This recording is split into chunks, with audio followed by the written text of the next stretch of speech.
सुप्रभात बच्चों, संस्कृत की कक्षा में आपका स्वागत है।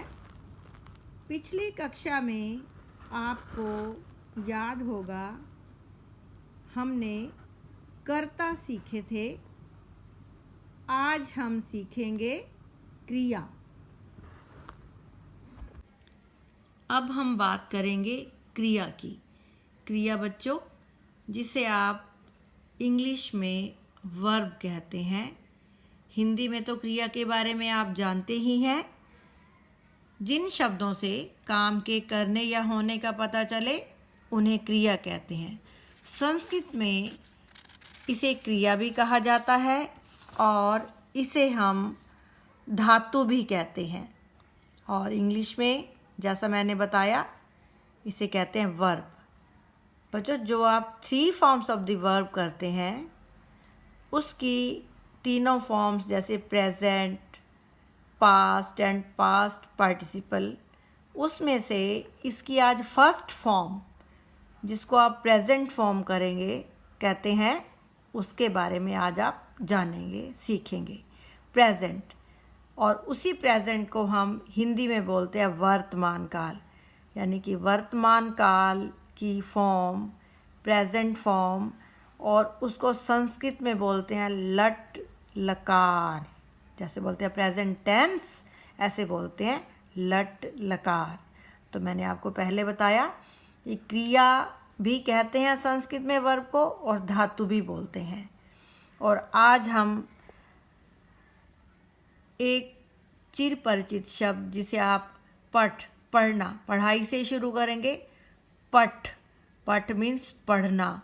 इंग्लिश में बोलेंगे टू रीड। इस फॉर्म को आज हम प्रेजेंट फॉर्म को, और उसके साथ साथ आप संस्कृत में बोलना शुरू करेंगे। संस्कृत की लट लकार के बारे में जानेंगे, धातु के बारे में, क्रिया के बारे में, कि वर्ब, संस्कृत में वर्ब कैसे बनती है। बेटा, इंग्लिश में प्रेजेंट फॉर्म के लिए आपके पास एक ही वर्ड होता है। जैसे आप गो की सेकंड फॉर्म और थर्ड फॉर्म से आप अच्छी तरह से उसके बारे में जानते हैं। गो, वेंट, गोन। आपके पास एक ही वर्ड है गो, उसी का प्रयोग आप आई के साथ करते हैं, वी के साथ करते हैं, आर के साथ, ही, शी, इट, जिसके साथ भी करना हो, सभी सब्जेक्ट्स के साथ उसका यूज़ करते हैं जैसे जैसे उसकी ज़रूरत होती है टेंस के अकॉर्डिंग। लेकिन संस्कृत में आपके एक गो शब्द की जगह, या जैसे हमने पठ लिया, पढ़ना, रीड शब्द की जगह आपके लिए 9 शब्दों की जगह है। एक रीड की जगह आपके पास 9 शब्द हैं। उन्हें आप धीरे धीरे सीखेंगे। आज केवल हम इनको पढ़ने का अभ्यास करेंगे और इनको आप स्मरण करेंगे। और जैसे हमने कर्ता को अंक दिए, पढ़ने के बाद हम इनको अंक देंगे, नंबर देंगे, इनकी नंबरिंग करेंगे।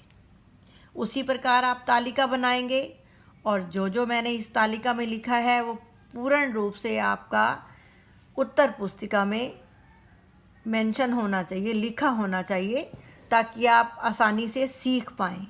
सबसे पहले आप आज क्या सीख रहे हैं? वर्तमान काल के बारे में, और इंग्लिश में उसको बोलते हैं हम प्रेजेंट, और संस्कृत में उसका नाम क्या है? लट लकार। क्या सीख रहे हैं हम? धातु। हिंदी में बोलते हैं क्रिया, और संस्कृत में तो आप जानते ही हैं वर्ब। और आज हम कौन से शब्द के बारे में सीखेंगे? पढ़ना, टू रीड। तो उसी प्रकार तालिका बनाएंगे, एक वचन, द्विवचन, बहुवचन, और लेफ्ट हैंड साइड में प्रथम पुरुष, मध्यम पुरुष, उत्तम पुरुष। उसी प्रकार हम इनका उच्चारण करेंगे। पठती, पठतः। आप देख रहे हैं विसर्गे हैं, तो हमें हल्की सी ह की आवाज़ निकालनी है। पठंती।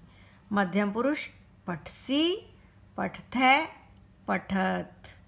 उत्तम पुरुष पठामी, पठावह, पठामह।